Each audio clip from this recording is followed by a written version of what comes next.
जैसे हम और आप सब ने सुना होगा जब गुड़गांव का नाम गुरुग्राम किया गया तो बहुत से रैशनलिस्ट खड़े हो गए, ये द्रोणाचार्य के नाम पे गुरुग्राम क्यों करना, इन्होंने तो एकलव्य का अंगूठा कटवाया था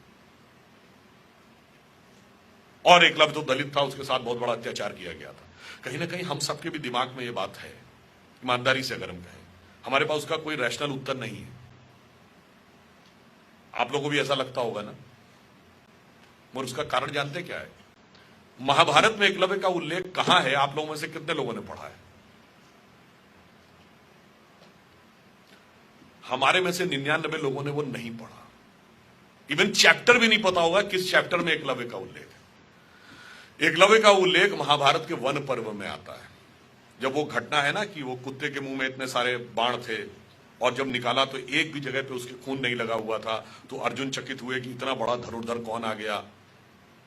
तो वो एकलव्य प्रकट होता है और द्रोणाचार्य उससे पूछते हैं तुम्हारा गुरु कौन है?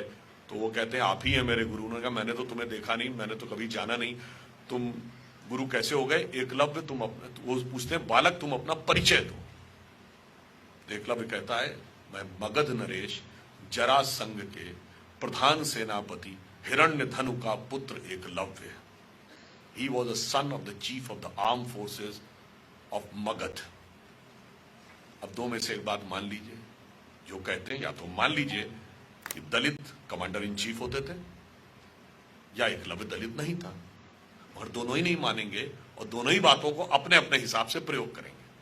और वहां पर उल्लेख ये नहीं है कि तीर चलाने से किसी को रोकना है। तीर तो भील भी चलाते थे, याद करिए महाभारत के अंतिम समय में, पुरुष बलि नहीं हो तो समय हो तो बलवान, भीलन लूटी गोपिका सोई अर्जुन सोई बाण। बात यह थी कि दिव्य अस्त्र यानी डिवाइन वेपन्स, वो चलाने का अधिकार किसके पास होना चाहिए? Chief of the arm forces के पास होना चाहिए। क्या एटम बम रहता तो पोजीशन में आर्म फोर्सेस के है, न्यूक्लियर बटन किसके पास रहता है? Chief of the arm forces के पास नहीं, किसके पास रहता है? प्राइम मिनिस्टर के पास। तो दिव्य अस्त्र का संधान सिर्फ राजा करेगा, यह सिद्धांत है।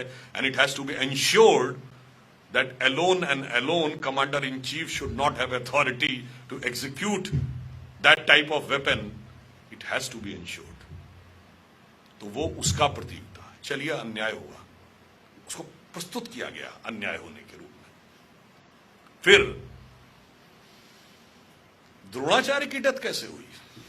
जब द्रोणाचार्य को अपने पुत्र अश्वत्थामा के मृत्यु का समाचार मिलता तो उन्होंने तो सारे अस्त्र शस्त्र सिखाए थे, उन्हें क्रोध आता है, अभी लो ब्रह्मास्त्र का संधान करता हूं, खत्म करता हूं पांडवों की सेना। जैसे ही वो संधान करते हैं तो भरद्वाज ऋषि समेत उनके पूर्वज प्रकट होकर कहते हैं क्या कर रहे हैं भाई, ये मर्यादा का अतिक्रमण है। You are not the owner and executor of this knowledge, you are the trustee of this knowledge. Like atom bomb बनाता कौन है? डीआरडीओ।